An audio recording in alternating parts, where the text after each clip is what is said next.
This is Climate Watch. I'm Zhao Ying. Welcome to the show.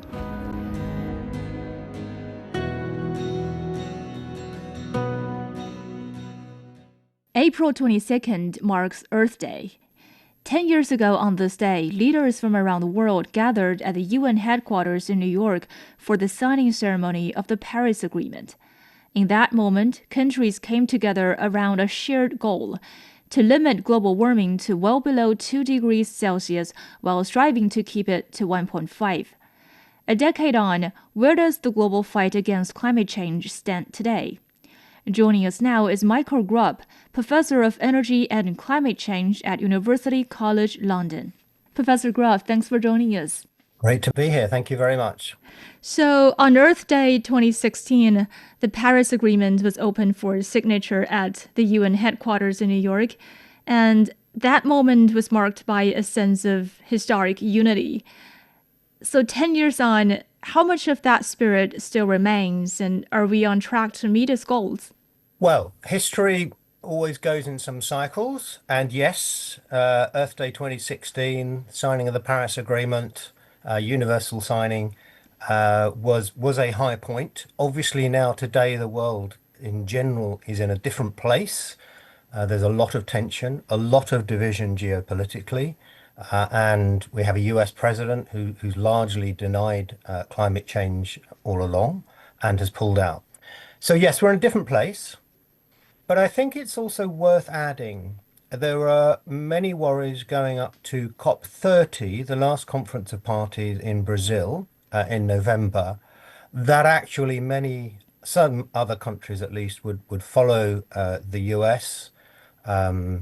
Argentina had said it might, others were humming. Actually, COP30 was a real display of unity around the principle that no single country would destroy a global effort like the Paris Agreement. There was consistent reaffirmation, recommitment to the Paris Treaty. So institutionally, it was a statement that multilateralism of the kind embodied in the Paris Agreement is something that all of the other countries still valued, still committed to.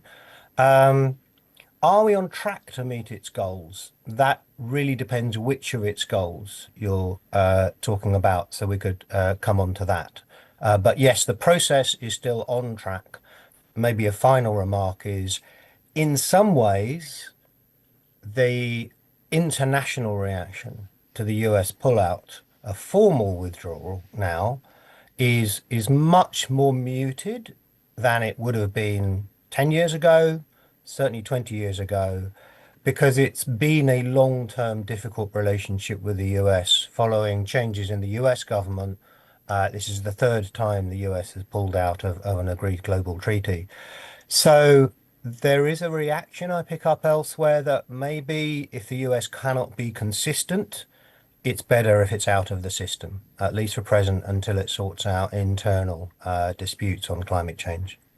Yes, that's true. But we know that earlier this year, it also walked away from this UNFCCC, which is the parent framework of the Paris Agreement. But this is supposed to be a global consensus. But do you think it can continue to function when a primary architect of the system just leaves the room? So I think that is a really crucial question. I think that the goal of tackling climate change within a multilateral framework does continue, and it is relevant.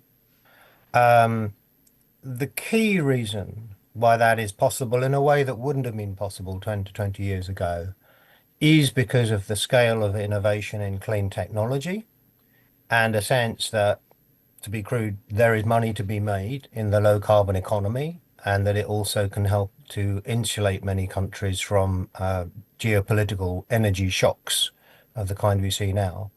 So I think, yes, obviously it's a real pity, great regret if the US is not willing to participate. But if that's the case, it's better that we accept that situation and say, okay, there is still a global climate problem that has to be solved. And the US is a big country, but it is a declining share of global emissions. Even this year, or last year under Trump, the US was installing far more renewable energy than new fossil fuels. So there are global trends that, encompass what happens in the US as well, whether or not it's formally part. Yes, and I think one of the most important goals of the Paris Agreement is obviously this 1.5 degrees Celsius target. But scientists say that we may have already temporarily exceeded that goal in recent years. So, does that mean the Paris target is effectively slipping out of reach? And should the global climate conversation now shift? So, the Paris temperature target was very carefully negotiated, and it was to stay well below 2 degrees and to strive for 1.5. Now, to be honest, I was always skeptical whether 1.5 was possible, because it was so close and it would involve such dramatic emission reductions that it seemed to me unlikely that political systems around the world could deliver it. I think that is now very obvious. I think it's clear, to be honest, we are not going to stay below 1.5 degrees. Some countries are continuing to honour the obligation to strive towards emissions that would be consistent with that. But there's a big difference between 1.5 and 2. There is a difference in climate impacts, obviously, but there is a huge difference in terms of the feasibility of delivering it. So, do I think that staying well below 2 degrees is possible? Yes, it is still possible. Obviously, the longer we delay action, the more difficult it becomes, but there is substantial progress anyway. So I think, yeah, that part of the Paris target is within reach. Maybe worth adding, the reason for that range in the Paris Agreement is 1.5 was there because several of the most vulnerable countries said, well, that is already dangerous for us. And that is what the UN process was supposed to try and protect. But many countries insisted that the target was well below 2 degrees as the actual commitment because they just didn't think they could deliver 1.5.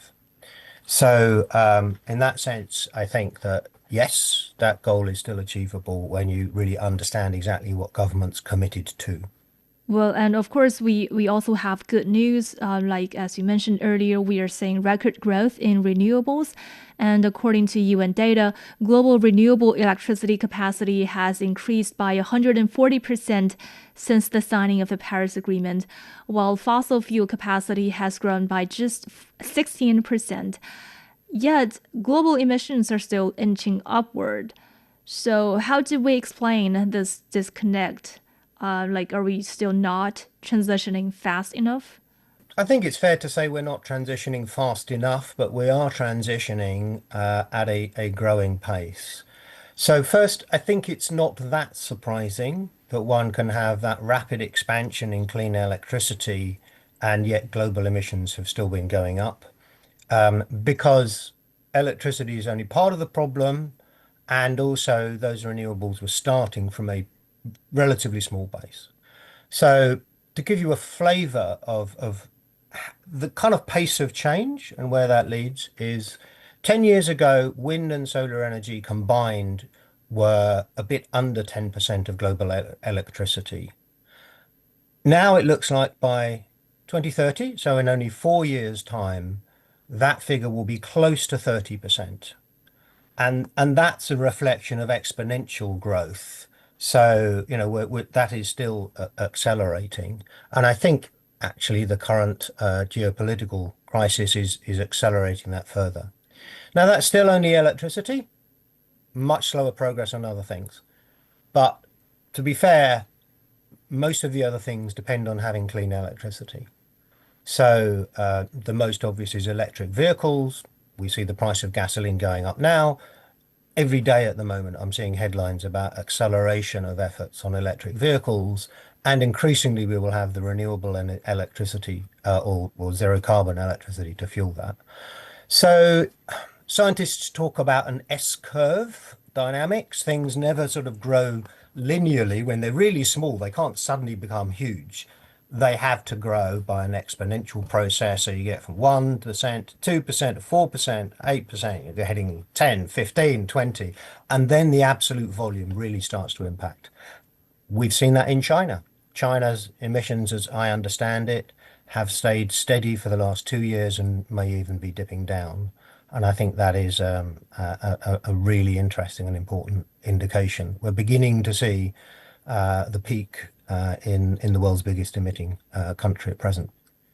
Yes, but in the meantime, I think we also have, new demands for electricity. Like in some countries, we're seeing a surge in power demand driven by AI and these data centers.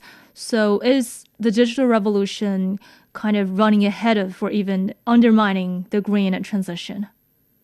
This is a really good question. This is, I think, one of the big, well, in English we call it jokers in the pack. You don't know quite what it will do. I have seen all kinds of different claims about AI and data centers and energy use. No question, they take a lot of energy at the moment. We see different data center technologies that have very different levels of energy demand. We see a lot of talk about, is the AI boom overhyped? In other words, actually, there's a lot of people pouring a lot of money because they think there's a lot of business in it, but we're starting to see quite a lot of cancellations of data centers as well. We're also seeing, curiously, significant resistance to the energy demand of some of these data centers, which are driving up energy prices, not least in the United States, and straining some of the gas supplies. I think I'm not a deep expert on AI, but I'll make a last word, which is I heard the head of computer science at Cambridge University, when asked exactly this question, he said, "Oh, I don't think that will be a problem." He said, "Because in a couple of years we can ask AI how to reduce its energy use by a factor of 10, and it will come up with lots of answers." I thought that was an optimistic, possibly complacent answer, but all I'm really saying is I'm not sure any of us yet fully know how significant the data center demand will be, because there certainly is a lot of scope for innovation. Yeah, I don't want to ask AI. I want to ask you now. So how do you think Yeah. the world should respond to this rising demand from AI and data centers and Yeah, no, yeah. I don't I don't want AI. It might give a smarter answer than me already. I don't know. Um, I think the most important thing is that governments take a hard look at the technologies already available for much more efficient data centers, and very likely, in many cases, could insist that data centers are powered by and help to fund clean renewables technology. I think those are obvious steps that government could take to ensure that data centers don't drive more demand for fossil fuels. And I think, to be fair, some of the big tech companies are already trying to do a lot of that, and could be persuaded to accept a government role in forcing it across the industry. Yes, and also I think another good news is that we see that economic growth is no longer tightly linked to emissions in most of the world, because a report by the Energy and Climate Intelligence Unit showed that 92% of the world's economies have now decoupled consumption-based carbon emissions and GDP expansion. So, how meaningful is that decoupling, and what do you think is driving this? So this is it's another interesting one, because it's important to recognize in the early stages of economic development, when a country's doing basic industrialization, we've always had a clear relationship between economic growth and fossil fuel use and emissions. And that's basically building primary infrastructure. It takes a lot of steel and concrete. But actually, global emissions are dominated by the richer countries, where there is a lot more flexibility in the kind of energy that you use, and how, the value added in the service sectors, rather than just building more infrastructure. So actually, for 20, 30 years, some of us have been pointing out that in some of the leading economies, that relationship's already broken. And I think it's becoming more and more decoupled as we see the rise of clean energy and clean electricity, and the role of electrification in more advanced stages of development in transport, and in a number of other sectors. So I think this is a phenomena that is growing. I was very interested to see that figure of 90%. That's maybe higher than I expected. But I do think it's really showing that this idea that, you get richer, you have to use more energy forever is just wrong. It was never completely true, and now it's simply not true for most countries. As I say, poorest countries are going to need more energy for basic industrialization, but beyond that, we've got lots of other options, and we are seeing and will see even more decoupling. Yes, of course. And does that mean countries will have more political will to decarbonize? Because if clean energy can become a driver for GDP growth, does that mean climate action become less about international treaties like the Paris Agreement and more about technology, markets, or national policy? So I think the answer is both yes and no. I think that the global treaty and the global effort still has an important role. It shapes the goals that most countries agree to sign up to. It sets a framework of transparency so that you do know and you've got robust inventories and tracking measures. You know what countries' emissions are. They also report on measures taken. It creates a sense of we are in a combined effort to tackle this problem. And I think that is still valuable. But to be honest, the United Nations never was the place you were going to get strong obligations on exactly how to implement those commitments and those goals. Um, we did have a stronger treaty earlier, the Kyoto Protocol, that set legally binding limits on industrialized country emissions. That's no longer in the structure. It's probably impossible at a global level that all countries would sign up to that. But that's now been replaced by this reality that you referred to, which is really delivering what countries have signed up to internationally. Doesn't require global cooperation. A lot of it's driven by technology, markets, whole range of national policies. I think the one other thing, though, that add is there are some sectors where this is a lot harder to do unilaterally than in others. So in electricity, I mean, Europe has made big progress in decarbonizing its electricity, partly because it could afford to spend more for the technologies when they were more expensive and it didn't have to worry about electricity trade.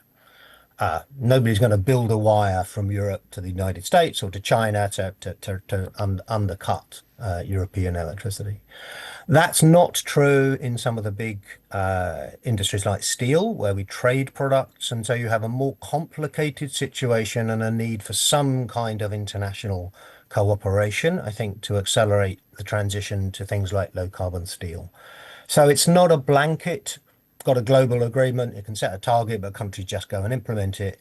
There are some sectors where we really require cooperation, but it doesn't have to be global. Yes, and also we've seen countries like Djibouti and Mauritania, they moved from almost zero to over 50% renewable energy in just a few years. And we're also seeing this solar boom in Africa thanks to solar panels from China. But does that suggest the global south can effectively leapfrog the fossil fuel era and use clean energy as the engine for their industrialization and energy independence? So I think these are great examples. And I think that the answer is in some areas, absolutely yes. By that, I mean some countries and some sectors.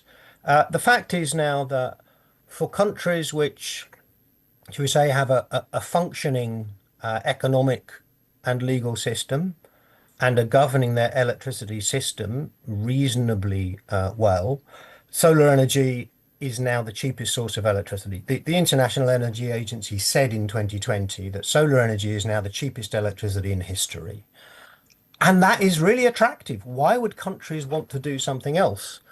There are circumstances in which countries still do other things for a variety of reasons. Some is just states that not functioning very well at all, and it's hard to do business to deliver the clean technology and to make sure that it's maintained, or it's hard to get a business model in that works, that people will pay because maybe electricity is totally subsidized or corrupted. There are some other systems. Indonesia, I think, is struggling with a situation in which they've kind of committed themselves to a lot of coal plants. There's a lot of political power in the coal industry, and that is fighting to stop the rise of renewable energy in pretty blunt terms from what I've seen. So it's not universal, but in general, developing countries will do better if they embrace zero carbon electricity sources. It's simply cheaper, it's cleaner, and that increasingly is true for transport as well, where it will also mean they avoid the kind of urban air problems that, China has suffered, India still to a degree. So yeah, absolutely. Leapfrogging used to be a nice idea. Now increasingly it's a reality.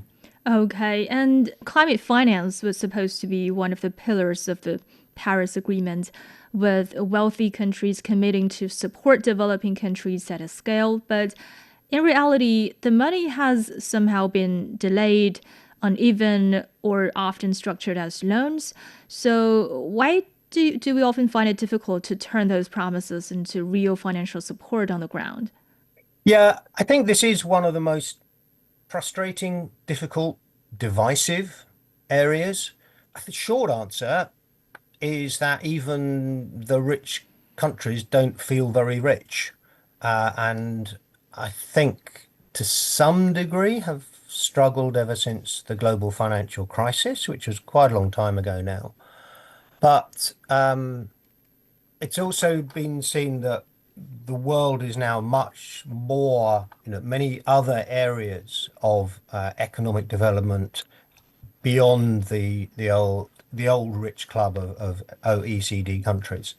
So there's been more reluctance to spend public money raised by taxes and quotes give it or transfer it to developing countries. And I think unfortunately it's a brutal reality also of democracy that people don't really like voting to give money away to other countries, to put it crudely. If that's seen, that's an easy thing for some of the, well, shall we say, some political parties to try and get votes by saying, you don't vote for a party that's going to give your money away to other countries. So, that has limited the scale of direct public finance. And the US has had a long-running deep division on that topic. And obviously, President Trump is not willing to spend a penny on foreign assistance in most respects. There's not much the world directly can do about that. Other countries can't really force the US or other rich countries to pay more. So I don't blame developing countries for being angry. I think there's a profound question as to whether they recognize that's the situation. I think there are some interesting dimensions on the international finance which are a bit more hopeful. And let me mention two, at least. One is that the discussion has gone beyond just the OECD countries. It remains that in terms of formal commitments, but I mean, frankly, China is a country which is now spending significant amounts abroad on clean technology in developing countries, partly because its own industry is often supplying those technologies, so it is sort of mutually beneficial. And China has agreed to report, not as a commitment, but as part of its broad contribution internationally. So there's a recognition actually that this is not going to be a stark division between the old OECD and nobody else is paying anything, but it's going to be a more nuanced mix of contributions to the global effort. I think the other thing is recognition that we're never going to have the pace of transition required and the investment required from the public sector alone. A lot of it is going to become from private investment. The question then is, can governments actually help to make that money flow more quickly, more efficiently, more effectively towards low carbon development? And that can involve, for example, governments issuing risk guarantees so that you reduce the risk that private investors see in these areas in developing countries. So that's another angle. And I think that's also very important is getting the right mix between public finance and private international investment in clean tech. Yes, and also we've seen the first UN approved carbon credits issued under the Article 6 of Paris Agreement this year, and it's about a clean cooking project in Myanmar. But how do you look at such kind of, clean cooking projects? Like, does it provide some, new opportunities for these developing countries to decarbonize, or is quite problematic at the same time? I think it's both an opportunity and a problematic one. We have had international discussions about carbon markets for decades. We had an international carbon credit system, a little bit like this, with the Clean Development Mechanism under the Kyoto Protocol, which generated substantial international investment and arguably really helped to launch some of the clean technology industries, for example, in China and India. It's always going to be a bit controversial for a couple of reasons. That the basic idea of these mechanisms is that a country can claim some emissions credit for investment in a developing country project that reduces emissions in that other country. And so some people say, well, that's kind of cheating, sort of, because you should be focusing on reducing your own emissions, not paying others to do so. But the counter argument is it can be an effective way of getting international finance into countries where it would be very difficult otherwise. You are always going to have arguments over what projects are legitimate because you're kind of measuring how much did I save emissions relative to what would have happened otherwise. And well, I don't know what would have happened otherwise. So there's always this argument about what was the baseline for how many emissions have you really saved by that investment. I don't think those arguments are ever fully going to go away. But that doesn't mean you should close the door on all that. I think the clean cooking projects in Myanmar, others do bring real benefits. And it may be that we should have a slightly different philosophy, which is to say, are these projects beneficial? Are they accelerating low carbon and environmentally sustainable development? And maybe just a bit less attention to precisely how many emissions did they save, and was it fair that somebody claimed credit for at least some of those? Because I think the big picture here is we want these mechanisms to accelerate low carbon investment globally, and that ultimately should be the acid test. Okay, well, I know that in some parts of Europe, these ambitious climate policies are increasingly being discussed alongside rising energy prices and living costs. So, has the green transition become harder to sustain politically because of the affordability concerns? So, it's a great question because yes, we're in the thick of political struggles over this in several European countries, including the UK. We for 25 years or more have had a broad political consensus that, of course, climate change is a real concern and we have to decarbonize. That is now fractured. There is a fairly extreme right-wing party, which I think has been quite closely aligned with US interests and climate skepticism. That has also impacted our Conservative Party, which acknowledges that scientifically we need to get to net zero emissions, but it said, oh, but 2050 is too early and it's going to be too expensive. And so there's political games being played around this. And they're pointing to the cost of energy and affordability of energy. I think the crucial thing to say in this is it is a transitional challenge. I think it's pretty clear once you've built a clean energy sources, uh, they don't cost very much to run. I mean, their fuel is basically free. It's the sun and the wind. The issue is around the cost of building the capital in the first place. And at the moment in the UK, we have very high energy bills.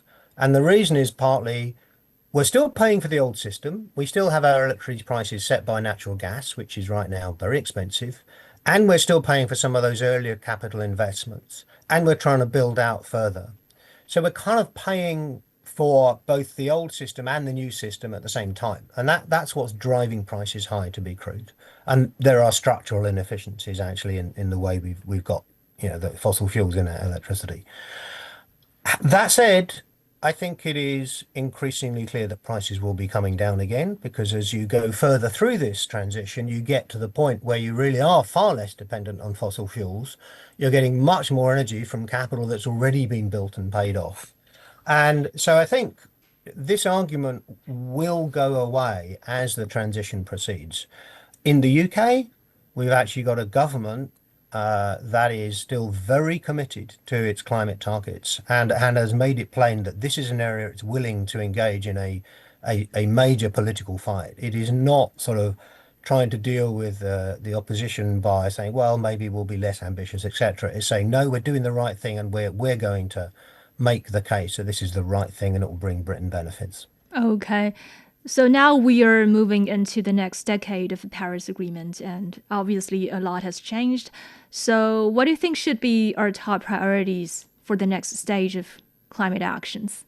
I think the next stage of climate action, first, there is the geopolitical dimension.